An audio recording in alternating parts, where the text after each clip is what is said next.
Gibb piles more tax misery. Zimbabweans should brace for more price hikes after Finance Minister Mthuli Gibb increased excise duty on petrol and diesel as fundamentals pointed to a worsening economy despite token measures to contain expenses. Excise duty on petrol and diesel will go up by 6.5 cents and 7 cents respectively, while the duty on cigarettes will go up from $20 to $25 per 1000 sticks. Duty on vehicle imports will now be paid for in foreign currency, as Gibb sought to widen the foreign currency dragnet in his $8.2 billion budget. Revenue collection is projected at $6.6 billion, while employment costs are seen gobbling $4.05 billion, with capital expenditure taking $2.02 billion, while a budget deficit of $1.57 billion is expected, from $2.8 billion this year. Inflation is seen rising to 25.9% at year-end before sliding down to 5% next year, while the budget deficit is projected to reach $2.86 billion, 11.7% of gross domestic product, GDP, against a target of $793 million, but is seen falling to 5% in 2019. Gibb told Parliament that the economy would grow by 4%, lower than the previous forecast of 6.3% after economic activity sharply contracted in the second half of the year. The budget, which was themed Austerity for Prosperity, sees government chopping salaries for top civil servants, parastatal heads, commissioners, ministers, and the president by 5%, saving $91.8 million on the wage bill.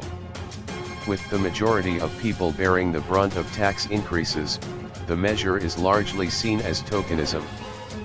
Government will also retire civil servants aged 65 years and above and dismiss youth officers who are perceived as mainly ZANU-PF foot soldiers.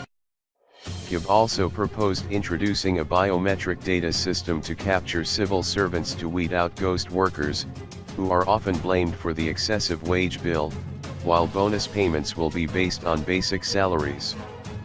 The budget emphasizes on living within means by instilling fiscal discipline and rationalizing expenditures in order to create additional financial capacity for funding developmental expenditures and enhancing delivery of public services, Gibb said. The number of foreign missions will be cut, making savings of $50 million annually as part of measures to bringing the budget deficit to 5% next year. Prices of motor vehicles and fuel are expected to shoot up following an upward review of duties levied in the new budget statement. Second-hand car importers, excluding commercial vehicles, will now pay duty in hard currency, as opposed to using real-time gross settlement and bond note. The imports surged 69% between January and August this year to 45,368, from 26,781 in the same period in 2017, while chewing an average of $454.77 million in foreign currency annually, according to the Central Vehicle Registry.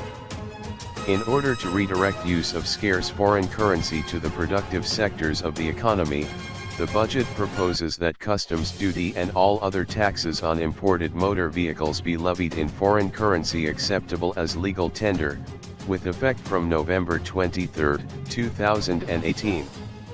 This measure will, however, not apply on imports of commercial motor vehicles and vehicles for use by the physically challenged, he said.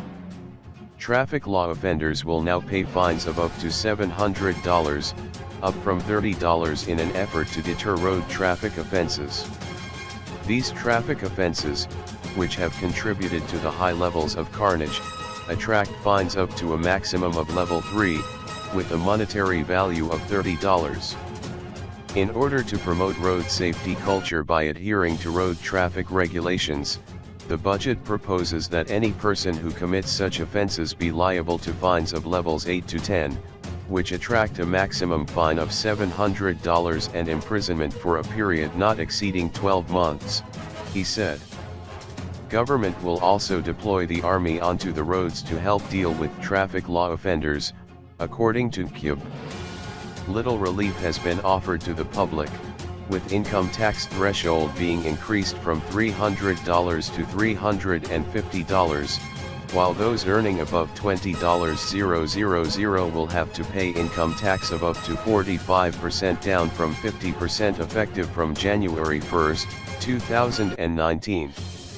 In order to attract and retain skilled human capital and also cushion low-income taxpayers against rising prices of basic goods, the budget proposes to review the tax-free threshold from the current $300 to $350 and further widen the tax bands from $351 to $20,000, above which income is taxed at the highest marginal tax rate of 45%, Kyub said.